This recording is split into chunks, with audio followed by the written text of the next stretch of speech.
abin maza. Sande da mu bangoza kama gaban mangaza.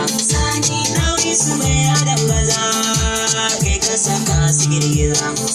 Sun gama san mako zakon sai ya shirin su wargaza. Dutse da karkashin gasa kayan na masu kwarkwasa. Jiyoyin kana kusa oran malin kare yasa.